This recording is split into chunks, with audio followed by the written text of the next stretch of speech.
कुछ प्रश्न कुछ तथ्य मैं आपसे पूछना चाहती हूँ, अपनी महत्ता का व्याख्यान कराना चाहती हूँ।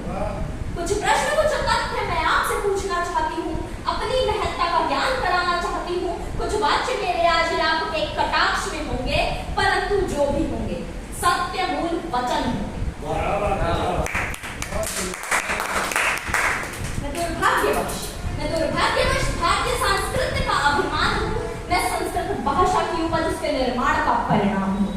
अरे पहले अपने परिचय से अवगत कराना जरूरी था, क्योंकि अब तो मैं आपके द्वारा बिसरी हुई व्यर्थ वस्तु के समान हूँ। वो समय था जब गुरुकुल में मातृभाषा से ज्ञान स्थानांतरण होता था, पुराणों और पवित्र ग्रंथों का ज्ञान मेरे लिखित रूप से कथित होता था। वैज्ञानिक विश्व का जागृत रूप मेरे भाष्य रूपी गुण का परिणाम है।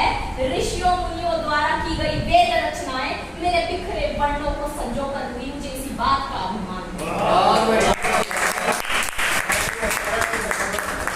ये बातें व्यर्थ नहीं कह रही, ये बातें व्यर्थ नहीं कह रही मैं। हर वचन इस सत्य विद्यमान है। कई वैज्ञानिक सिद्धांतों का जन्मस्थल हिंद देश को कीर्तिमान था, लेकिन वो तर्क छीनकर अंग्रेजों ने किया वो अपने नाम था। कि भारतीय गुलामी के अंत तक जो मेरी दशा हुई है, मातृ रूपी मेरा ताज उतरा माँ का दास मोसी रोई है। दिन प्रतिदिन बहिष्कार की आदत बन जाने को मजबूर हूँ। अपने विरोचन की लाचारी को भी क्या दोष दूं, जब स्वार्थी पीढ़ी द्वारा ही मेरे अंत का प्रावधान है।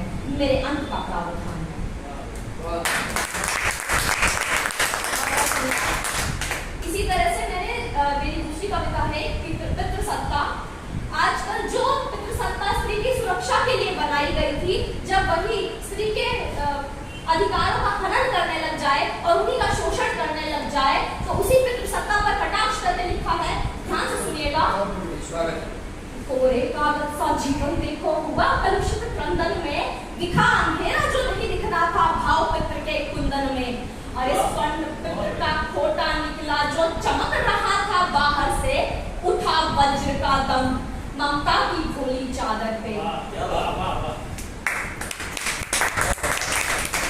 झांक रहा था बचपन खिड़की से बड़ों की दुनियादारी को, झांक रहा था बचपन खिड़की से बड़ों की दुनियादारी को। अरे टूट पड़ी जो निष्ठुर होकर इंसानों की आदत